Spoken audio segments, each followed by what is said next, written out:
Mason, what's senior day gonna be like for you? I guess we'll find out only. I don't know. I'm sure it'll be emotional at the beginning, but at the end of the day, we have a game to play, so that's what I'm focused on. And for you to, for your path to be here as a walk-on guy, and all of a sudden the guy who's been a starter and stuff like that, you start reflecting on that sort of stuff around this time, or have you given it much thought? I'm trying not to. I'm trying to, I'm thinking about getting another game on the blue in a couple weeks, so that's my goal. Another crack at Air Force, and that's certainly been something. Exactly. How much has that been in the back of your guys' mind? You don't try to look ahead, but you knew Air Force is coming up, and that's been the team that's got you for years in a row. Every offseason we're reminded of that. We haven't beat them in the last 3 years, ever since Coach Harson's been here, ever since I've really been playing. We haven't beat them, so it's a big game this week. And the last two were end up in a way keeping you guys out of the championship game. You still had a shot both times. The last 2 years you lost to Air Force. Is that obviously you have a little more control of your destiny this year, but is it kind of the same thing too, where you don't want that to happen 3 years in a row? Yeah, we're winning, we're in. That's it. That's all there is to it. So. How big is you mentioned having another home game? How big would that be, and how much talk is that kind of? Let's not make this the last home game this year. I think we're more focused on just beating Air Force. That's the real motivation we have behind this game. Not thinking ahead too far. Just thinking win this week. Everyone talks about the triple option and stuff on their side, but you look at your offensive performance against them the last couple of years, and obviously it hasn't been great with turnovers a couple years ago, and then last year you got stuffed at the goal line. Obviously had the first half struggles. How much does the offense kind of need to play well in this game? Yeah, they play great defense. They play assignment sound. They bring a lot of pressure.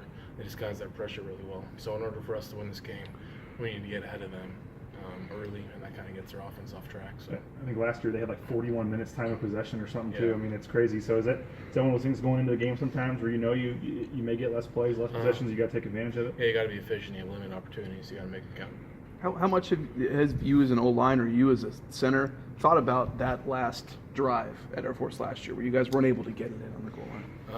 It gets brought up a lot. It's a lot of motivation for us to be better this week than last year. For the senior class, like you mentioned, you guys haven't beat Air Force, and you don't want to go out having never done it. Exactly. How much for you seniors have do you think about that? The fact that these other guys might have more shots, but this is going to be your last one. Yeah, it's definitely motivation at the end of the game. It's a Mountain West Conference game. It'll be a championship game for us, just like every week when we play Mountain West teams. So we're excited. Mason, you guys up front, how much pride do you take in what Alex was able to do against Colorado State? It was awesome. It's not just us on every play. There's also tight ends blocking, and there's times when Alex is making us right. So it was a real offensive effort, not just us. Speaking of tight ends, wanted to ask you, the Mackey Award named its 8 semifinalists today. Jake Rowe leads the country in all tight ends and touchdown catches, but he wasn't one of those 8 semifinalists. In your mind, are there 8 better tight ends in America than him? Besides Alec Bain and John Bates, no, Jake's awesome. He has a great positive attitude, and he's an all-around player. He's been a quarterback for us. He plays receiver, he plays tight end, he blocks. So he's a great player. With it being senior day, one of the guys we're going to be talking to is Tursek, and he's a guy who stuck around and stuff like that. What stands out to you about him, on the O-line? He's a guy that's in the room. He's a comedy source. He's cracking jokes, and he's a fun guy to be around. So.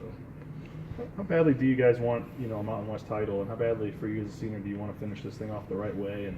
And obviously, a win Saturday, like you said, would give you guys a nice step in that direction. Extremely. That's our goal every year is to win the Mountain West Conference Championship in a bowl game. So that's the first step in winning or attaining our goal this year. As a senior, though, have you thought about how sweet of a finish it would be to have a celebration on the blue with the trophy? Yeah. And it would kind of be a cool way to go out. Yeah, I've thought about it, but I try not to get too ahead of myself and just think about this week. Early in the year there was a lot of rotating around the offensive line. You guys still have had to deal with that a little bit. When you weren't able to play, or Quevedo wasn't able to play, and Garrett was stepping in. How important is it to have a guy like Garrett be able to play multiple spots and be able to slide in both those games? Obviously, the line played well. Yeah, it adds good depth because on offensive line injuries happen, and they happen a lot. And so in order to have a guy that can kind of swing around, get that open spot filled is important for us.